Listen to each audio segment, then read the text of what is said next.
안녕하세요. 사이버 범죄 수사 2주차 수업 시작합니다. 앞 시간에 이어서 우리가 이제 강의를 진행하는데요.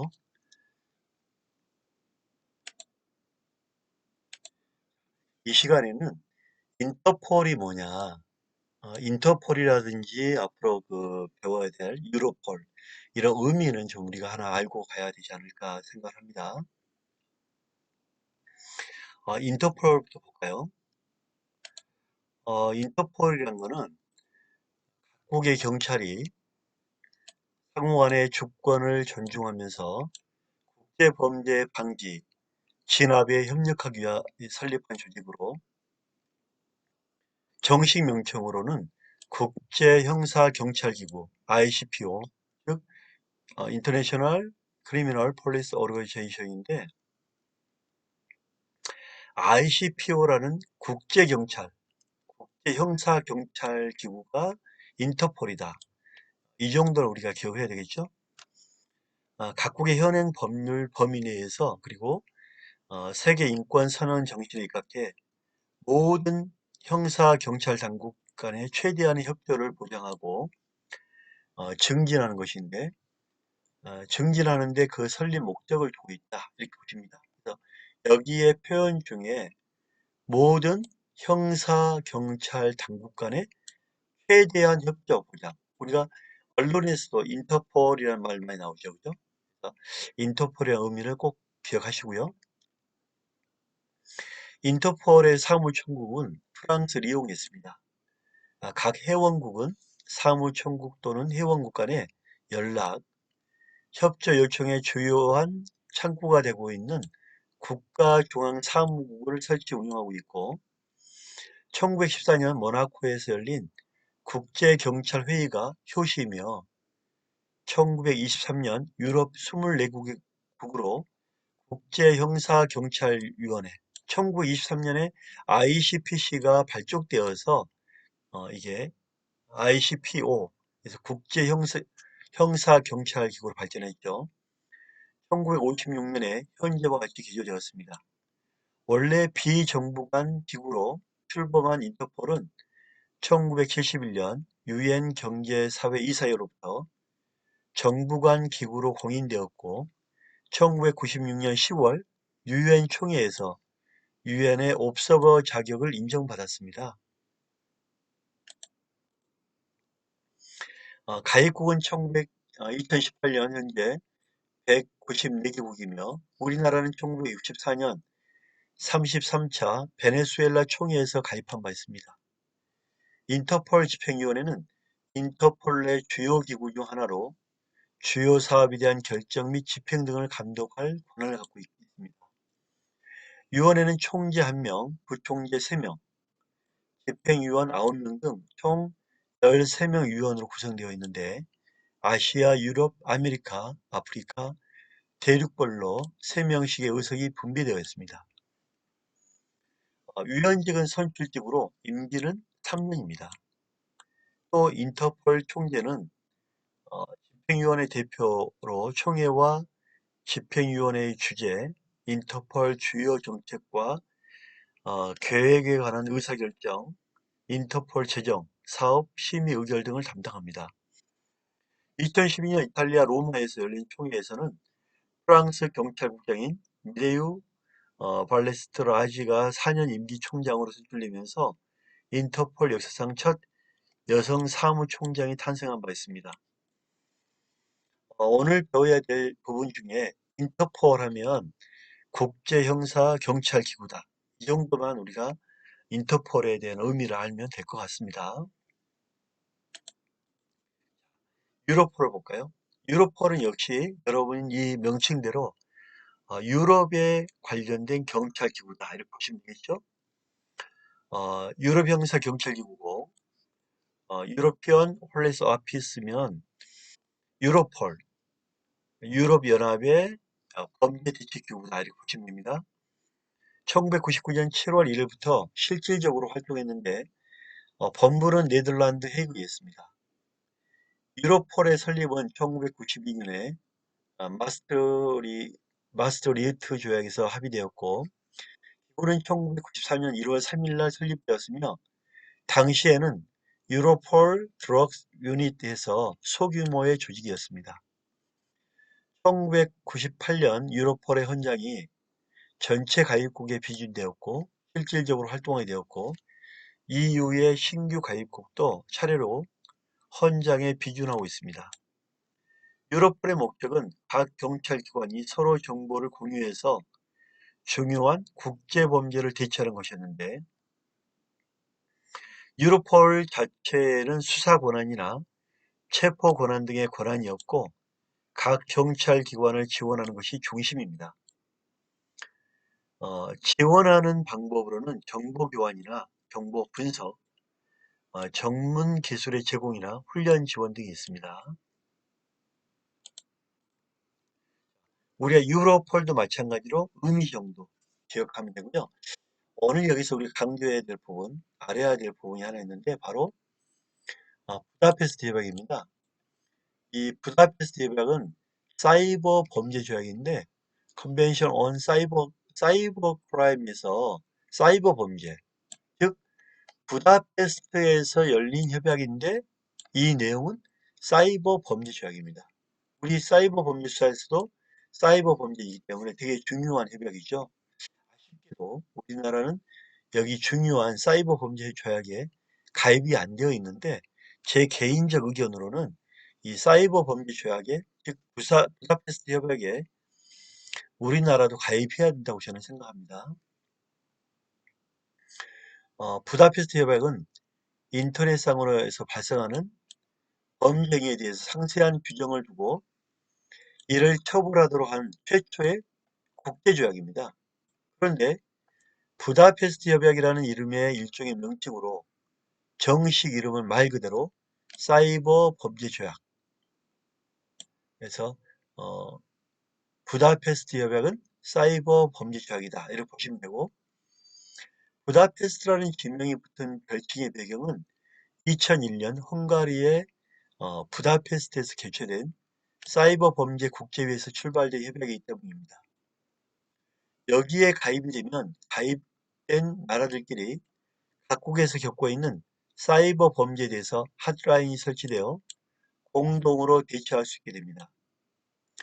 해당 협약은 총괄 담당하고 있는 유럽의 경제 및 사회적 발전 촉진을 위해 유럽 각국 정부 간 협력을 도모하고 있는 기구인 유럽평의회입니다.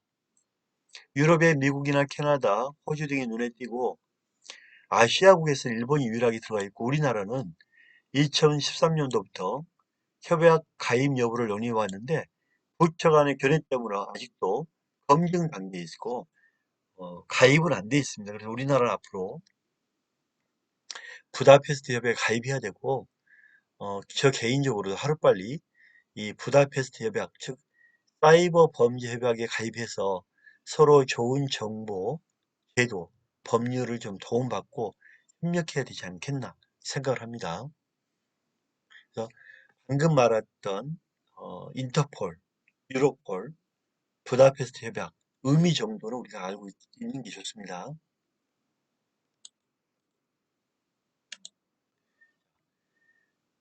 부다페스트 협약의 중요한 부분에 대해서 한번 우리가 사례를 좀 뽑아봤는데요. 어떤 내용인지 볼까요? 키워드 미성년자, 커플 키워드 검색하면 우리가 놀랄 정도로 성인물이 많이 담긴 텀블러 아시죠? 텀블러를 볼 수 있습니다. 심지어 이 텀블러에서는 성매매 모의도 이루어지고 이런 형태인데 문제는 텀블러에서 행해질 이러한 행위들이 명백한 불법입니다. 텀블러 이용자 A씨가 자신의 친동생과 성관계 해주겠다고 미성년자로 추정되는 피해자 알몸 사진과 개인정보를 텀블러에 올렸습니다. 여기에 좋아요를 무려 9천 건이 넘겼으며 일종의 공유 기능인 리블로그는 2천 건을 넘어섰습니다. 만 개가 넘은 댓글 대다수는 피해자와 성관계를 원하는 내용이었습니다. 논란이 커지자 A씨는 해당 게시글을 삭제했지만 리블로그로 게시된 글은 무방비로 유포되고 있는 그런 상황입니다. 실제로 이 사건에 대해 수사가 이루어지긴 했지만 게시글 속의 피해자와 일치하는 사람은 찾을 수 없다. 그런 이유로 수사는 종결되었습니다. 심지어 그 텀블러 이용자 B씨는 걸레백과사전이라는 이름을 걸고 피해 여성들의 사진과 이름, 나이 등의 개인정보를 무분별하게 퍼뜨리기까지 했는데요. 진위 여부를 알 수 없을 뿐더러 성적 모욕까지 서슴지 않았습니다. 피해 여성은 약 40여 명에 달한 것으로 알려졌는데 대부분 미성년자였습니다. 이런 그 텀블러 같은 경우에 우리가 해외 어떤 협조, 공조가 되게 필요한 상황이죠. 이런 그 악성 범죄에 대해서는 뿌리를 뽑아야 된다고 보거든요. 이 시간에 우리가 배웠던 내용에 대해서 한번 요약을 한번 가져볼까요? 사이버 범죄 하면 인터넷과 같이 컴퓨터에서 서로 네트워크를 연결하여 형성되는 사이버 공간에서의 발생하는 범죄를 말합니다. 사이버 범죄가 위험하다고 앞서 말씀드렸죠. 제가 채팅하고 있는 상대방은 멋진 사진과 예모로 어, 서로 네트워크를 주고받습니다. 연결합니다. 그러나 알고 보니까 멋진 얼굴 뒤에 가면을 쓴 늑대였습니다. 또 성인인 줄 알고 채팅을 했는데 초등학교 2학년 학생이었어요. 서로 비대면이죠. 얼굴이 안 보입니다. 따라서 얼굴이 공개 안 되기 때문에 범행이 되풀이될 가능성이 높고 프로그램의 조작과 컴퓨터의 고정 자료를 변경하여 발생하는 범죄는 별도의 조작이 없는 한 자동 반복 실행됩니다. 통신망 연결로 인한 광역성, 시간적, 공간적 비한정성이 있습니다. 사이버 범죄는 다양한 경로를 통해서 범행이 동시다발, 반복적으로 이루어진 범죄입니다. 특정하기 어렵죠. 또 시대에 따라서 사이버 범죄는 처벌의 수준이나 범위가 달라집니다.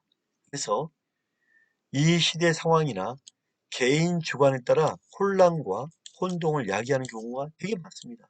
그래서 위험하고 되풀이되는 거죠. 처벌도 어렵고. 사이버 테러형 범죄, 앞전에 했죠. 테러라는 것은 무방비하게 공격적인 행동들을 테러라고 그러죠. 정보통신망 자체를 공격으로 올 대상으로 했는데 해킹, 보안망을 무력화시키는 거죠.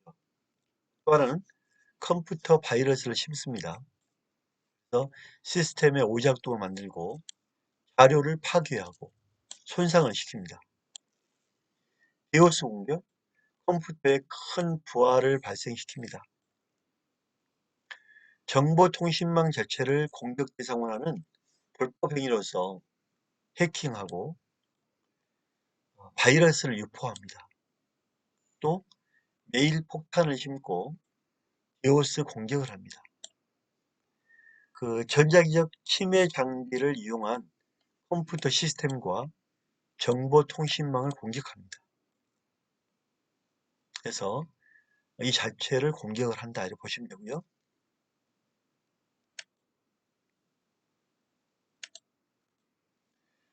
해킹을 보면 시스템 관리자가 구축해 놓은 보안망을 어떤 목적으로 무력화시켰을 경우에는 이에 따른 모든 행동을 해킹이라고 합니다. 일반적으로 컴퓨터의 취약점을 이용하여 불법적으로 접근한 후 해킹이라는 건 불법적으로 들어가서 자료를 다 가지고 와버리죠.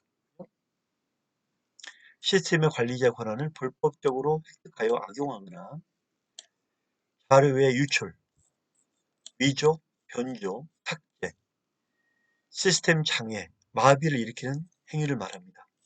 해킹을 하려면 일단 관리자의 비밀번호 얻겠죠. 비밀번호 들어가서 관리자의 권한을 내가 갖는 거죠. 그 다음에 언제든지 내가 마음대로 갈 수 있도록 백도어를 설치하죠. 그래서 해킹의 3단계 비밀번호를 획득하고 그 다음에 권한을, 그 다음에 핵도를 설치합니다. 그래서 해킹의 3단계다. 이렇게 보시면 됩니다.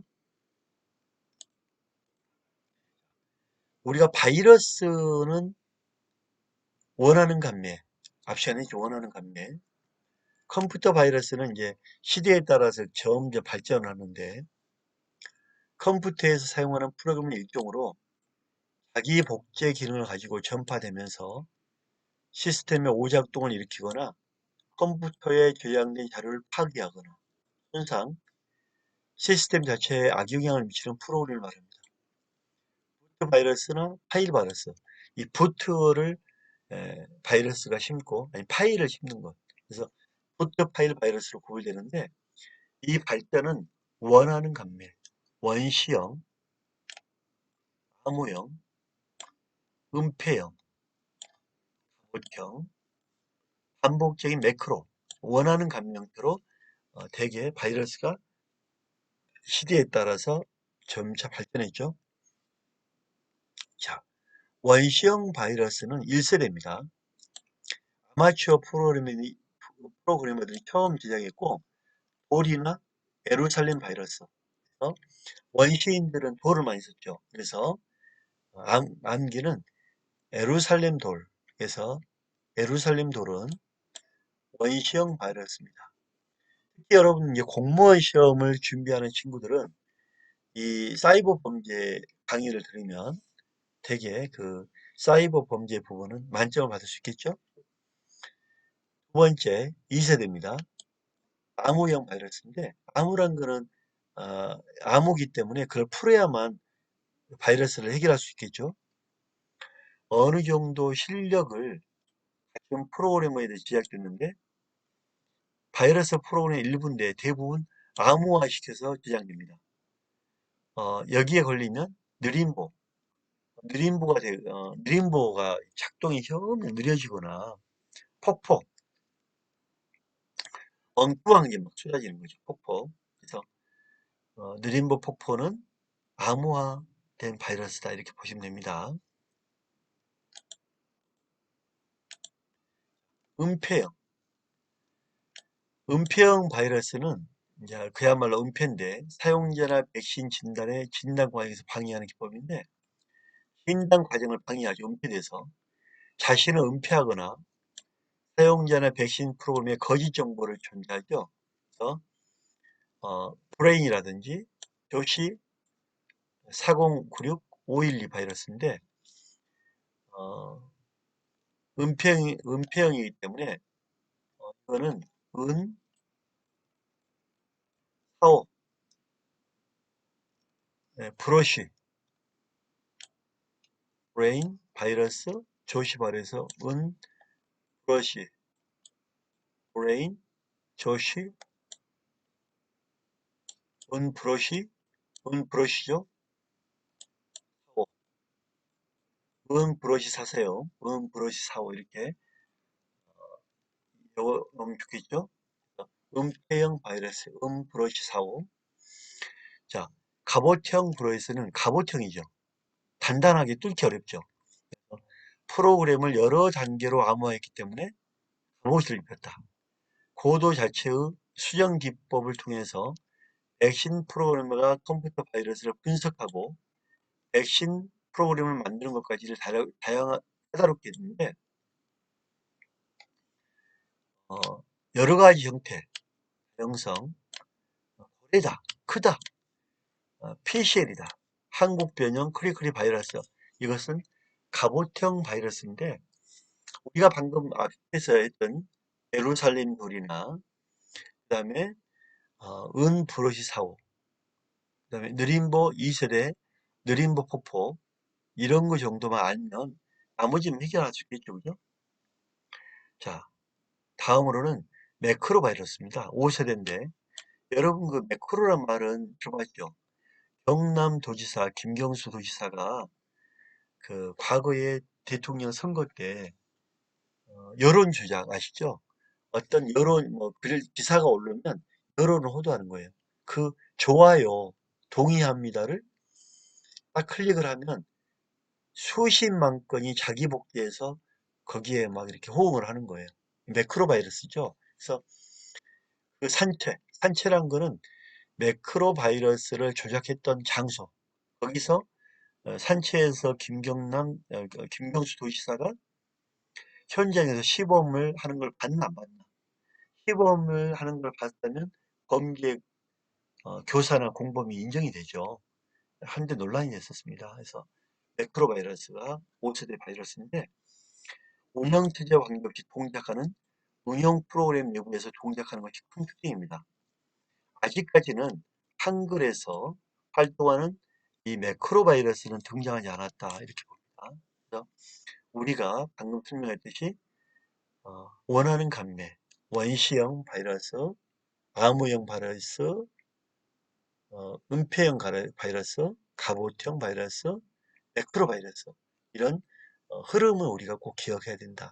그리고 원시는 예루살렘 돌, 그 다음에 원하는 암호형은 어, 암호형 바이러스는 느림보나 폭포, 은폐형은 브러시 사오 이렇게 해서 우리가 기억하면 좋을 것 같습니다. 첫째 수업은 여기서 마치겠습니다. 둘째 수업에 이어서 하겠습니다. 감사합니다.